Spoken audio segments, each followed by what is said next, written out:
Spider-Man No Way Home serves as the third installment in the Homecoming trilogy, and in fact the most highly anticipated considering the characters from previous Spidey films reprising their roles in this one.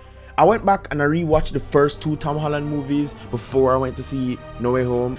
After a few weeks of thinking about it, this entire trilogy feels like the origin story that the MCU Spider-Man absolutely needed. The first two installments to me felt like a studio trying to turn a beloved character into Iron Man Jr.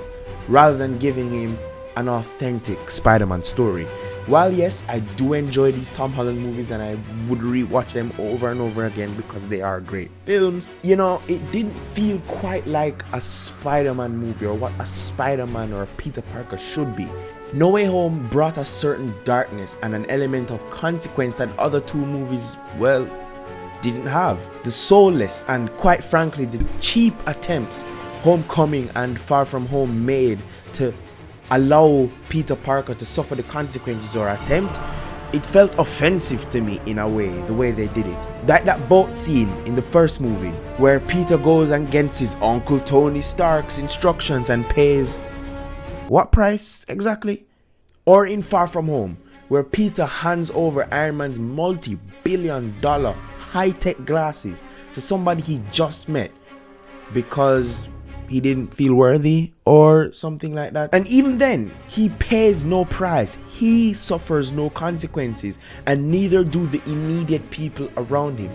The stakes for him don't feel as high as the movie wants you to feel. No Way Home, as I mentioned earlier, brought the darkness, that grit, that loss, the consequence. Peter's eventual decision to try and help the villains crossing over into his universe cost him his Aunt May.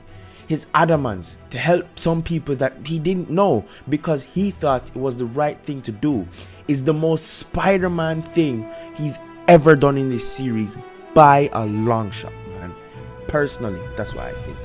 Not only does the decision affect him, but it also affects his friends Ned and MJ. Because they are friends with Peter Parker, they won't get accepted into their dream universities because of the controversy surrounding them and his identity. The stakes actually feel high this time because there was something on the line here that affected Peter himself and the one closest to him. The ending also follows this trend set by the movie, where he makes the ultimate sacrifice and has everyone forget who he is for the greater good.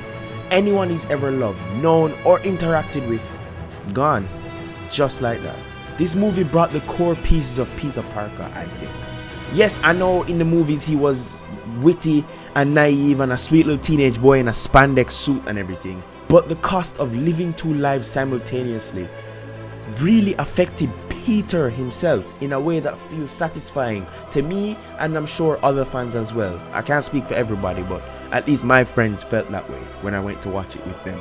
That homemade crappy suit being constructed, ditching the Stark-handed tech suit, was a nice touch to me.